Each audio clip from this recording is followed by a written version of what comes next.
One of the features of life in America as we know it today is that people tend to get into ruts where they live and act as though there's going to be no tomorrow. I just heard a story about a guy in Sarasota, Florida, who was known in the local real estate markets as the king of the flippers. You know what flipping is in real estate? You're not supposed to do it, but a lot of people do. And that's buying houses not to live in, but as a form of investment. And in fact, not just a long-term investment, but it's almost like stock trading. People move houses the way they get in and out of stocks. And the king of the flippers in the Sarasota area would pick a house that he thought was a little undervalued, usually in a middle to upper scale neighborhood, and buy it. And then he had a ring of friends, like there were about 10 or 12 guys in on this scam. And he would then sell it. Say he'd buy a house, a big one of these McMansions for $600,000, and then he would sell it to one of his buddies for $900,000. They would be working with a pliable appraiser who would say, yeah, that's worth $900,000. And the bank was interested. Everybody was lending, so the banks had no incentive 5 years ago to say no to anybody.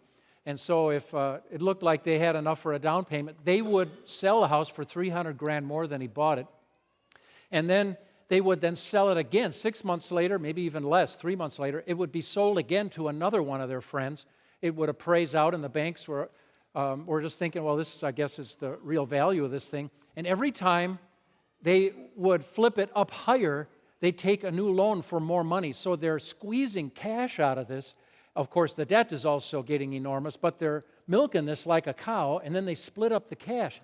And they just keep doing this until finally they pick one of their guys to be the sacrificial lamb. By the time the property is selling for $2 million, and the assessors and appraisers, everybody's skimming a little bit out of this river of cash. The banks make money every time it changes hands because there's more fees to charge. And then the last guy cannot possibly sustain the payments on this $1.5 million loan, and so he walks away from it and says, game over. And if his credit gets trashed, so what? They've made their money, had their fun. He's just a nobody. And so they were working the scheme, and this guy, the king of the flippers in Sarasota, had actually been working the same scheme on dozens of properties. And what that does is it just trashes the real estate market because they end up walking away from it. Now a vacant, way overpriced house sits, and the last bank to get stuck, it's like musical banks, the last bank to get stuck with that loan ends up with a grossly overpriced loan that nobody's paying on anymore. Now, when you multiply this by thousands, that is why you have toxic assets. That is why you have mortgage-backed securities that right now are defaulting on what they're supposed to be paying to their investors. There's another example of this kind of there's no tomorrow kind of thing. I mean, finally, you got to pay eventually. Somebody ends up with a gigantic loan that is worth way more than the property would actually be worth if it was being sold to real people, not just flippers. So somebody eventually has to pay. There's going to be a tomorrow.